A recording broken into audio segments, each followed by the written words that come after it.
Hello, friends. Welcome back to another edition of I really want to bodybuild really badly. It's like all I can think about, dude.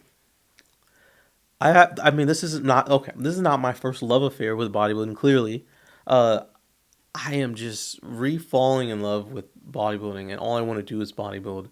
And I think part of the reason why is because the gifts of bodybuilding and being inherent to the method, as I talked about in the previous video, is so good, man. When you start seeing some of that progress, when you start seeing more of these bodybuilding results, I become ravenous. I want it all. I don't want a piece of it. It's like I've seen how great it looks, right? Anyone who's ever seen their body just look phenomenal, you want more of it. So one thing that I see kind of as I'm getting more ravenous and wanting more is the since the beginning of time, the mathematical equation, no pain equals no gain, right? If you don't put pain in, you don't yield gains. You don't yield better. You don't yield the results. I'm reaching a plateau sort of in my training right now, mostly due to nutrition, right? Bro, I'm training like 4 hours some days. I'm just training to capacity, I'm doing hit cardio. I'm lifting heavy. I'm just really enjoying wearing myself down. Mostly because I have not been physically healthy, right? Due to a lot of injuries I've had, that I kind of talked about in the last video as well.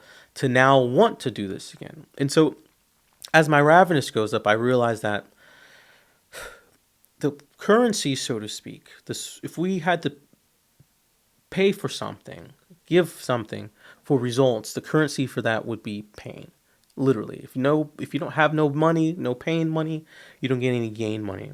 And I feel probably one of the biggest things I've been seeing as I look back through these last 10 weeks of data, and I've been going through, why this plateau, why am I not getting better more rapidly? Uh, it is the smallest, most insignificant thing that I don't think a lot of people would identify outside of someone who runs the method. And I think this is one of our greatest gifts, the ability to understand pain as a currency, right?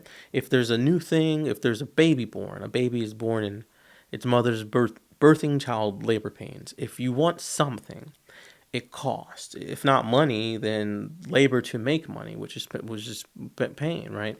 You could say for us as human beings, an aspect of our realities that we all sort of have to accept is one is pain is a part of reality. Um, all, if not most, I would say, religious spiritual practices have this as one of their tenets, and maybe let's say have salvation or you can transcend pain, right? Pain is always some type of central tenet, but it's a part of our lives that we have to learn how to deal with, the good and the bad. Uh, and I would say because we have to deal with this good and bad pain in life, we can at least we can at least embrace the pain that's better for us. And this is, of course, the good pain, the no pain, no gain. The gain you have to pay in, the pain you have to pay in to get gain, as the saying goes.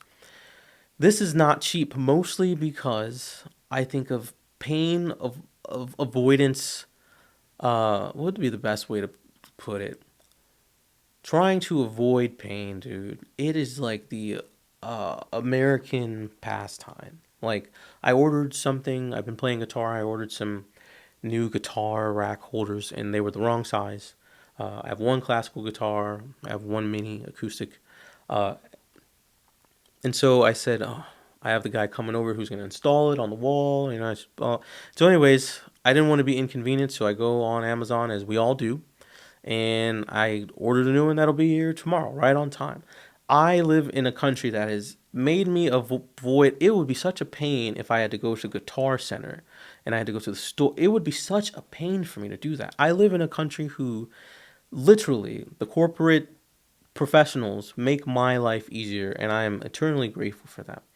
But it has made me quite lazy. It's made us all of us quite lazy. I think that if you can get most of the things we consume on a day-to-day basis, this camera, this microphone, right? These professionals have made it so easy for me to have a painful experience. All I have to do is, give them money and they solve all the problems. This does not exist in bodybuilding. You cannot pay money. No one's going to solve it for you. The only way you can get more results and get more progress is by your willingness to put forth more of your pain. You have to you have if you want a big house that costs $1 million, you have to pay $1 million. Same thing with bodybuilding. There's a direct correlation to the pain you're willing to give for the gain that you're willing to receive. And I feel like I'm at a big point right now where I'm ready to put up a big down payment of some pain. And this comes in being crazy scrupulous in the data. I think for all bodybuilders, you have to keep some type of data. If not all the time, all the time. I know some people become very scale averse, but I think having body weight always being kept as a data point, waist measurement, caloric intake, and protein intake, and visual photos if you're a physique athlete. I think those 5 simple, blunt ones really tell the story for you. And I've been keeping those simple ones, and they've been telling the story for me into where my pain avoidance in my day-to-day life, I believe, is starting to leak over into my bodybuilding, which is a big no-no, because you must pay directly in pain, right? There is no pain. Pain avoidance will yield a plateau for us, more or less, essentially. So I'm doing everything like a lot of my clients say, like a lot of people I work with, and a lot of people I hear in the gym say, they say, I'm doing everything, I just don't understand it. The I just don't understand thing, I think, is pain avoidance. And I think we can only farm out pain avoidance in the data. So, for example, for what's been going on with me, I've seen that where I am having the highest pain avoidance when I look through my data, when I look to see nutritionally when did things get off course or chart. And when I say get off course or chart, I literally mean like I ate a little bit of whatever food was available at a social event to me, right? That has been sort of my compromise, and I've always found it to be pretty reasonable. I've looked at the data and I've seen that I've got a busy life now. I'm older. I have a lot of friends and family. Um, 2 times a week, sometimes, right? I'm doing this. I'm going on a date night or so, right? I'm not the bodybuilder Ryan who was in his dorm room alone anymore. So I'm seeing in my data a huge part that's keeping me nutritionally behind goal wise is pain avoidance in social events. This is where it gets hard for bodybuilders now, right? You have to ask your question: how good do you want to be really, right? How much better really? How much, honestly, how much better do you want to be? I can't stop thinking about it, dude. I cannot stop thinking about it. I'm willing to give it up. So where I'm at currently right now, I have to go back to a place I've been before. If I go to a social event, I have to bring my own food. How painful for me, how mournful for me to even say that. I get it. I understand if it fits your macros. I'm good and well. I hear it, but I so rather have the exact macros of food I want over what anyone can offer me, right? And how do I say it? It is a great pain to do that. I have to be different. I have to be a weirdo. I have to be an outsider, right? And there's a whole pain associated with just being different, with just daring to be different. There's a pain associating that with that. But I think the contrasting pain to that is the bad pain of, well, what if you, Ryan, if you just continue to have these 2 pain avoidance spots in your data and you just don't put up and do better? I want it too bad. I want it too bad. I got to give it up. I want it too bad. So this is me paying more pain, right? Paying more, right? Paying more sacrifice, giving up those things. Because if I don't, then I live with the pain of being someone who I don't want to be, right? If we have this as a goal and we can't stop thinking about it continuously and endlessly, I think it's well worth pushing more on where you're compromising and avoiding more pain and avoiding it being an issue. These corporations and companies and everybody makes our life more cushy and comfortable. I need them. I don't want to go back. I don't want to live my life without them. And I thank them. But they cannot fool my mind or your mind into thinking that that's how you do bodybuilding. You cannot ease off the pain payments in bodybuilding. It is the lifeblood to bodybuilding, to the whole process of what I talked about in the previous video. The entire process relies on these pain points, right? Making sure we're not avoiding pain, and the biggest threat to our progress. So these, how do I say it? Pain avoidance points. You can call them comfort zone. I think they're colloquially known as someone who's in their comfort zone. So lately, I've been reading and learning a lot from Phil Stutz. Phil Stutz is a author. I first heard of him. I'm sorry, obviously an author, but more importantly, he's a psychiatrist. What I like in particular about him is that he's got some crazy original spiritual ideas. I first saw this on Netflix, actually. I heard about the guy. One of his clients is Jonah Hill, and they made this movie on Netflix called Stutz. And it's a movie, so they go back and forth, and they do have some things that they sort of involve, but mostly it's not a book, I guess I can say. So I've been discovering more of his work, and he's got some phenomenal topics he touches on. So this pain avoidance to a bodybuilder, right? It's us staying in our comfort zone. I made a video on this many years ago. It's called exiting homeostasis, getting out of our zone of regular, getting out of our comfort zone and getting out. I like the way that he puts this. Avoiding pain wouldn't be a problem if we did it once or twice a year. But for most of us, it's a deeply ingrained habit.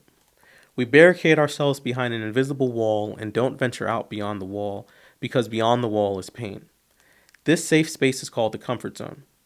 The comfort zone isn't a physical place. It's a way of life that's avoid anything that might be painful.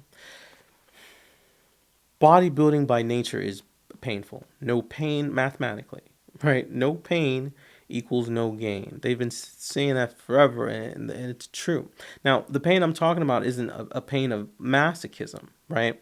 It's not a pain of trying to purposely have ill intent or afflict negative feelings upon yourself type of pain.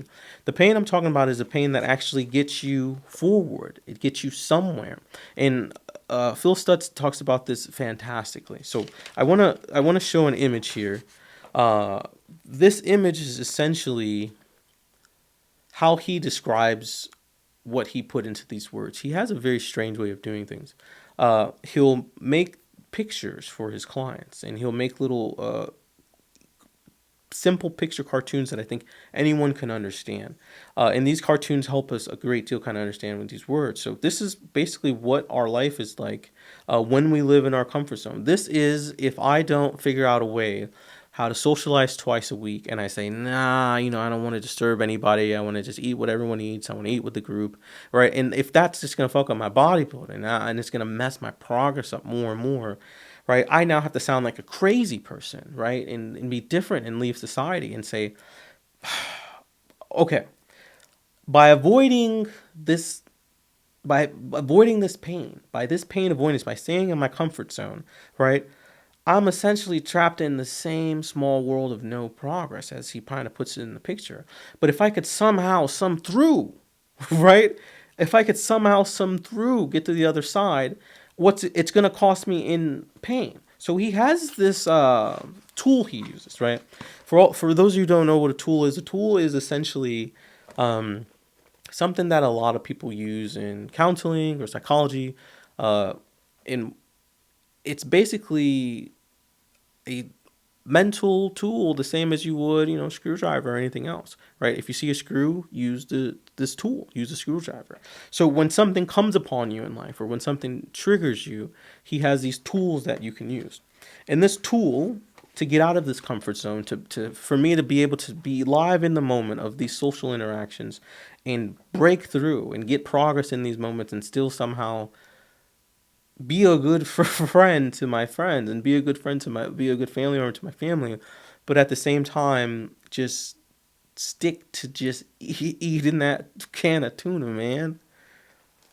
I've been eating a can of tuna, avocado, and brown rice every day for like the last year, simply because it's like the best tasting meal, and it's been yielding results.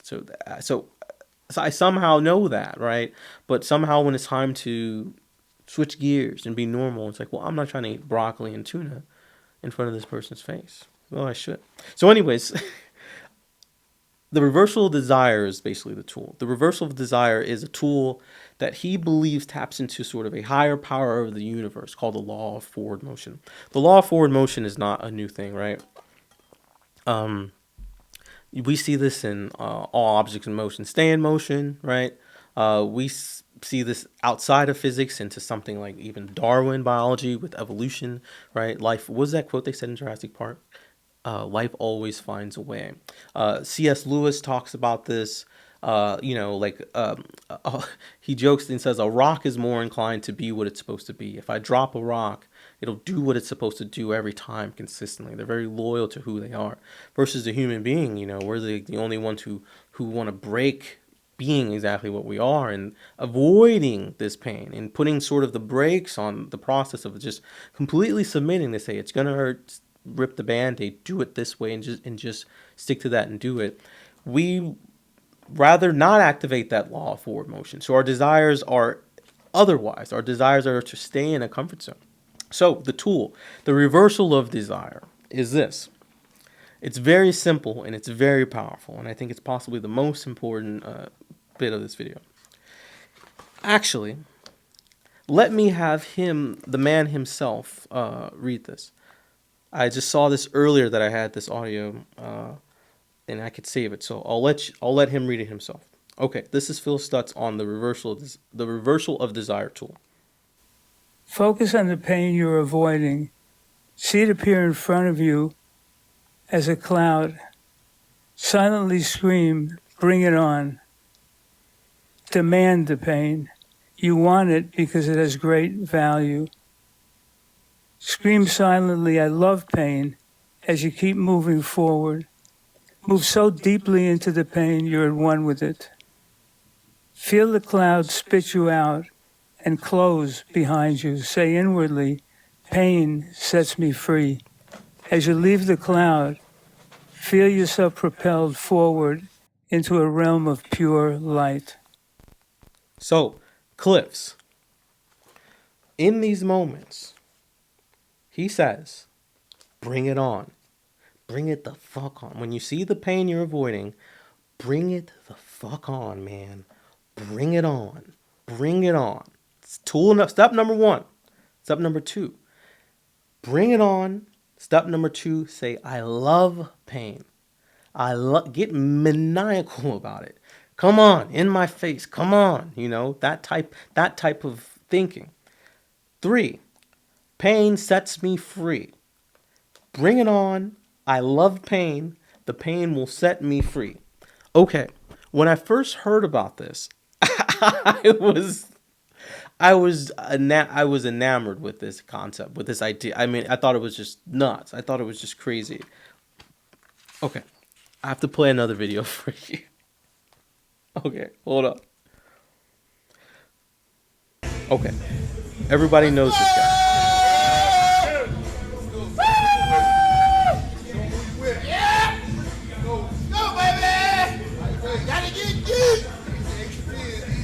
Bring it on. Bring it on. I love the pain. The pain sets me free. If this isn't the best example I've ever seen of what Phil Stutz just described, bring it on, I love the pain sets me free, then I don't know what is. This guy is the best bodybuilder we've ever seen, and he is through the expression of a bodybuilding set, bringing on the pain. He is paying.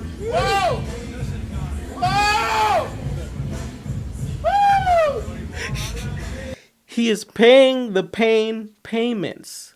He is not delaying. He's not hesitating. He is the best example, I believe, of how you turn pain into power, as what Phil Stutz has been trying to describe here the whole time. Bring it on. Bring it on. Bring it the fuck on, man. Bring it on. If you want it bad enough, dude, fuck, just bring it on. Bring it on. Okay, and this is what it looks like, right? When we exit our comfort zone, when we're willing to just break through, reverse the desire. Instead of saying, I'm scared, I want to be in my comfort zone, reverse the desire to say, ah, fuck it, I like it. I love it. I embrace the suck. Get crazy about it. And according to this image, right, you'll move through. You'll get to the world of endless possibilities. You'll use pain to sort of help you ride the wave forward, right? Sort of you're riding the wave of the law of forward motion, sort of as we talk about now. And this tool, this concept, right, the law of forward motion, the reason why I believe it's seen everywhere is because I do believe it's a universal spiritual power that we all have sort of access to, right? We have access to it in the biological world. In the biological world, cells have seem to have access to it. In the non organic life world, right? Rocks still seem to move forward, and everything still seems to be in line with it. I think this is even seen on a big level in religions, right? They've called this the transformation of suffering. They call it in Buddhism, for example, where you can recognize life as suffering, as pain, as I've been essentially saying in this video. And if you want to get better, you can go through a certain process, as we have, and the process is gonna cost you, right? But there is transformation. There is such thing as pain to power. Now, I think what we learned from Ronnie in that video is that there are certain good pains, right? If you can get through this pain, this good pain, this sort of righteous pain for you, it'll get you somewhere. And I think bodybuilding is it's just laden with those. And in particular, I think when I scan my data and when I look at my nutrition, and you think I'm doing everything I can, there's so much more bring it on moments that we all have that we can find and run down. And I'm finding, for the sake of my own, the bring it on moments is what is the best part of this practice. The more you are willing to say bring it on to any hurdle and any obstacle, and the more you're willing to try to grab all the progress you can, it's worth not doing this method mediocre, I should say. It's worth doing it at a crazy high level, and I think as I get back to that, that's all I want to do. So we can turn our pains into power, but we have to have the right pains, right? This is the sort of the same idea of transformation of suffering, even with Jesus, let's say, right? No one would have thought that such a moment of suffering for a person could transform into something as big as it did, right? No one would have thought that Buddha's long, painful meditation of "I won't get up from this spot until X," and I mean that. Who knew, right? Who knew? And it turns out that there's a sort of a formula for this that we already know. No pain yields no gain. So what I find interesting about this for myself is that choosing to put a bigger down payment on pain, I think it becomes the best option when you get desperate and when we get desperate enough at bodybuilders. And I think that moment of desperation can be defined as when the bad pain has sort of accumulated enough. Bad pains could be, I just hate how I look, is a popular one. Or I feel like my spouse is not attracted to me. Or anything that where you just have so much accumulated pain because you have not been taking care of your best self or not been doing your best lifting, right? All those things that we know to do, but it's only when you say, fuck it, I'll go through the good hurt and I'll like it and I'll thrive in it. And I think everyone who's ever done this method successfully has had to turn on this switch of being more than willing to pay the piper, to pay the price. So, okay. If I had to have a conclusion to this whole thing, it would be choose a life with desirable difficulty. I think it's just worth it. I think it's just more worth it. I think to not take the easy route, but I think to take the one route where the difficulty is just the right amount of desirability, um, flow state, whatever you'd like to call it, whatever terms you'd like to put on it, conquers the bad pain and just stacks you on this momentum of good pain. And if pain is a definite aspect of our realities, then we may as well try to spend as much more time approximately on the side of a spectrum of good pain than the bad. So, okay, if I can, I'd like to end this with, in my opinion, one of the best poets to ever write poetry, Khalil Gibran. He has a series of many books, but one in particular, he writes about different topics, and this topic he writes about pain. Part of it goes, much of your pain is self-chosen.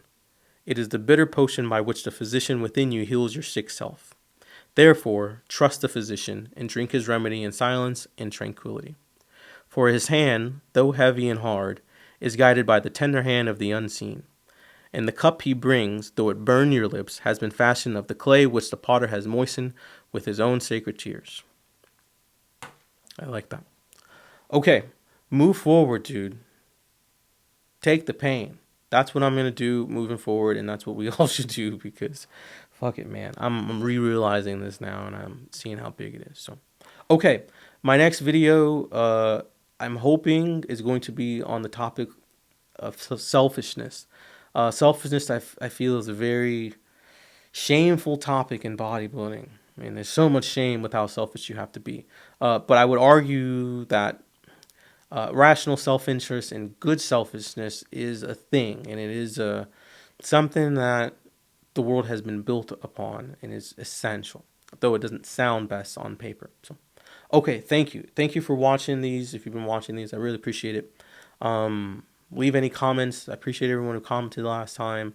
Like the video, please. That really seems to help the video. Share with your friends, anyone who loves to hear long bodybuilding talks. And that's it. Okay, thank you all.